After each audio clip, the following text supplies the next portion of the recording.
You, this woman, you are delusional. Who moves from the UK into Germany? Oh no, you are going to regret moving to Germany. Hi, welcome to Impact with Alice. My name is Alice Esiela, and in my video today, I'll be sharing with you my experience over the last 3 months of moving to Germany. Where should I start from? In one of my videos, I shared one of the reasons why I moved from the UK to Germany. And this video, I'm not going to be talking anything in that aspect. The video is online, and I will link that video to this one. So over the last 3 months, it hasn't been easy really, searching for accommodation, signing all the necessary documents, looking for family doctors. Oh, there are so many things that I don't even want to think about when it comes to the stress that accompany those events. It's been 3 months since I moved to Germany, and have I found a family doctor to register with? Whew. No, that's the answer. And it makes it feel as if I'm back in the UK, really.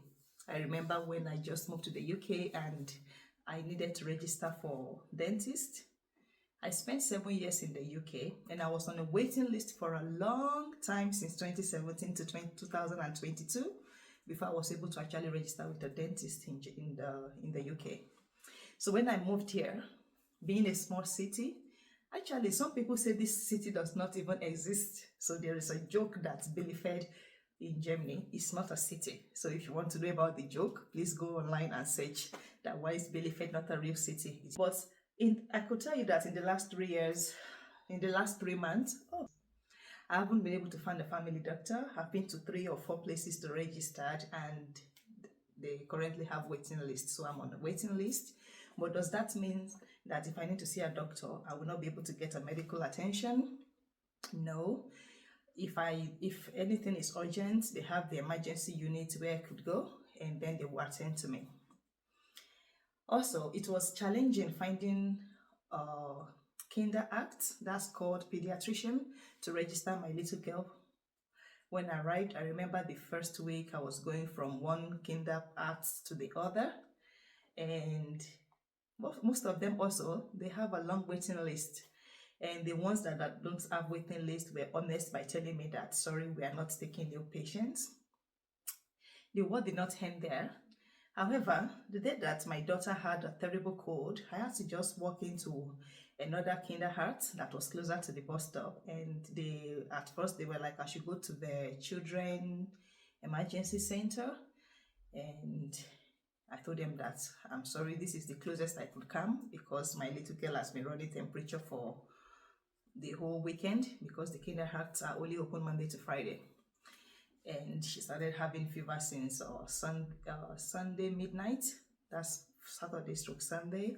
We've already been to the emergency units. They just give us some painkiller, and she still had fever on Monday. So I had to go to that particular kindergarten, and they couldn't turn me back, because they could already see the distress in my face that this woman is not leaving the door. And they eventually registered her. And after they finished taking care of her, they told me that, okay, you can stay with this practice, who would register you. And that's how I was able to find a pediatrician to register my little girl. So you can see that moving to a new country comes with its own challenges.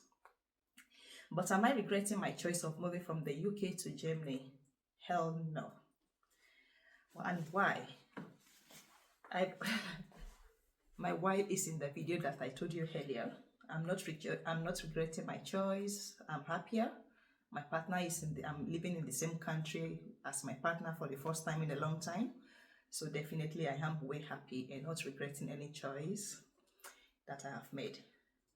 And if you check that video I told you of why I moved to Germany, in some of the comments, one particular person assumed that I'm a single parent and I moved to Germany because Germany take care of single parents, kindergarten, yalla story. I'm sorry to break it to you. 3 months into Germany and I still haven't registered my daughter for the kindergarten. Yeah, there are so many. I told you there are have been busy in the last 3 months, filling documents, registering for things, so many things. So that is the list on my priority.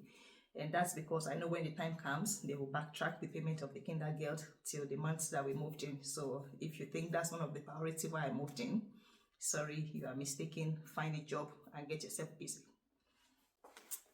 Anyway, so that's me telling you about finding kindergarten and registering for doctors.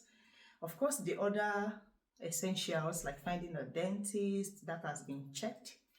Finding a gynecologist, check. Finding an optician for a regular eye checkup, that was easy peasy because there are so many of them in the city center. However, I'm making this video to let you know that if you make a decision to move into any country, the first few months of relocating comes with so many challenges. And don't let me even get you started with the bills. Where is that bill? First day that you register that you've arrived. So unlike the UK, when you arrived in the UK, your resident permit will be sent to you automatically. No, it's not the same like that in Germany. Once you arrived, you need to go to the Ausländer Behörde, which is the foreign office for immigration. There you will register that you've arrived. They'll look at your visa that allowed you to come in. The visa that we got to move to Germany is valid for a year, but it's best to switch to the resident permit as soon as possible, and that we did. So when I paid for my visa to move to Germany, I paid about 167 or 177 pound for my daughter and myself. And when we register for our blue card, that also cost for me and my daughter 150 euros. So you can see, really cheap. But immediately after that registration, bills begins to pile in. Everybody wants their own quota. You know, in the UK, when you move into a new city and you register with the council tax and everything, you start receiving letter from BBC for TV licensing. It's the same. So for Germany, for their TV license, or they call it Deutschland Radio, is the ARD. They will harass you with so many letters until you decide to register, and then they get their money. And usually they will take their money every 3 months. So they're expecting to receive such letter once you arrived into Germany. This particular TV license, it doesn't matter whether you're a student or not, everyone has to pay it. But one tip I have for you is that if you're a student and you're living in a shared house, you do not have to pay this alone. You just have to liaise with the other students in the same housing or in the shared house that you are living, and then you share the bill. So one radio license is enough for the whole house, especially if you're living in a shared house. So I did that when I was living in Göttingen. I wrote to them that I'm not the only one that lived in the house, so they kept sending more letters. Eventually we shared the bill, and that will make it cheaper.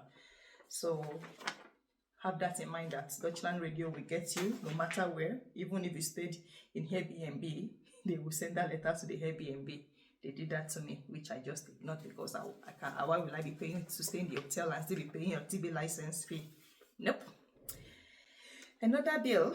Once you're able to find a kindergarten to register your little one, that's if you have a child. If you don't have a child, this part of the video is not for you.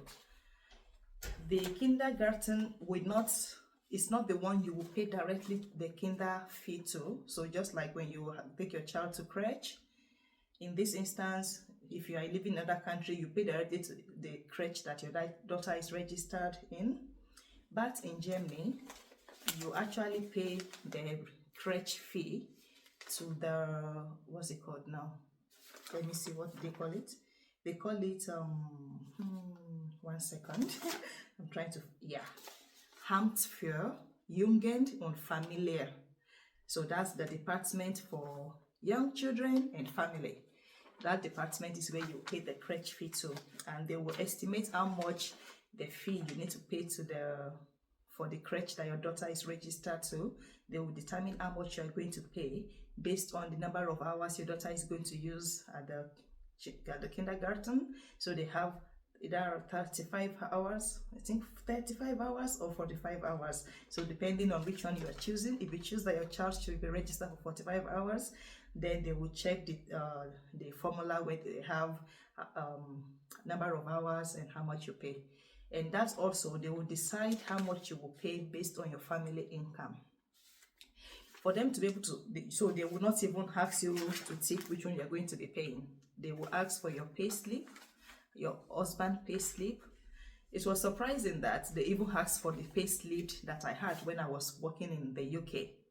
So even though I was on maternity leave, they requested for all the pay slip from January to December, and that I submitted with my husband's pay slip, and then they decided that this is how much we have to pay every month, and the money goes into their account with the reference number for your daughter. So they will have a reference number at the edge of the letter that they will send to you on how much you have to pay. So don't think everything is for free. No. If you are earning less, or you are among the, if you're a single parent, you will pay less, of course. And also, if you are not earning to a particular threshold, you will fall into a different category. So they don't just have A or B for the amounts you have to pay. So if you're earning below 30,000, I think you'll be paying among the minimum. So they have it like that. So it's like if you earn 40,000, you pay this. If you earn around 55,000 per year, you pay this. Up to, if you're heading up to 110,000, you pay the maximum. So that is how they have the formula about paying the crèche fee, so as to make sure that they distribute the cost each child is paying according to the family income. And my daughter is always happy to go to the crèche in the morning. And then we pick her in the evening around 4 o'clock, which is when the kids are home closes. So we've touched some of the bills. Okay, what about myself? Am I happy being here? Of course, I am happy being here. I've lived in this country before, between 2014 and 2017, before moving to the UK. The second week after I arrived, I was fortunate to meet with my colleagues in Göttingen. So we had a reunion, the 10th year reunion, since the first time that we moved into Germany. So I was able to see some of my colleagues and their partner. So it was really a lovely moment for me. And the only sad part about moving to Germany for me, that I think I cannot really call it regret, because one thing about human is that we are constantly on the move. So even if you don't move countries, there is possibility that you will move cities. So that's one of the things that categorize us as humans. But I can tell you that I miss my friends. I miss them deeply. And yeah, this city is far from the city my brother is living in, so it's not that I could just enter the tram and say I'm going to visit my brother or I'm going to visit my friends. But I think I'm used to the shock of missing my friends, because when I moved to London from Norwich, Norwich was more of a home because I had a lot of friends. Actually, I could call those friends family. So when I moved to London, it was also a big distance, but that did not stop me from seeing them at least once a year. And now that I am here, I will still try to make efforts to see them once in a few years. And I've also opened my door to them. I'm happy to receive them visiting me. So my friend, please visit me. So that is it. If you move to a new country, don't expect things to become bed of roses immediately. Some things will take time. Finding the accommodation, that took almost how long? Finding accommodation took us almost like 5 weeks, but it was easy for me because I had an agent that was on the ground while I was in the UK, helping me to search for an apartment that matches the criteria that I've discussed with her. So thank you so much, Doreen Wolf. I really appreciate your help with the apartment search. So that's another thing that you will come across. I was also in Airbnb, like regular people that's moved to a country B from country A. I spent a month worth on Airbnb before we found our permanent apartment. There are many things that I wish to discuss, but I think I don't want to bore you with this video. So if you're interested in learning more or hearing more of my experiences, can you let me know in the comment section what topic you would like me to discuss?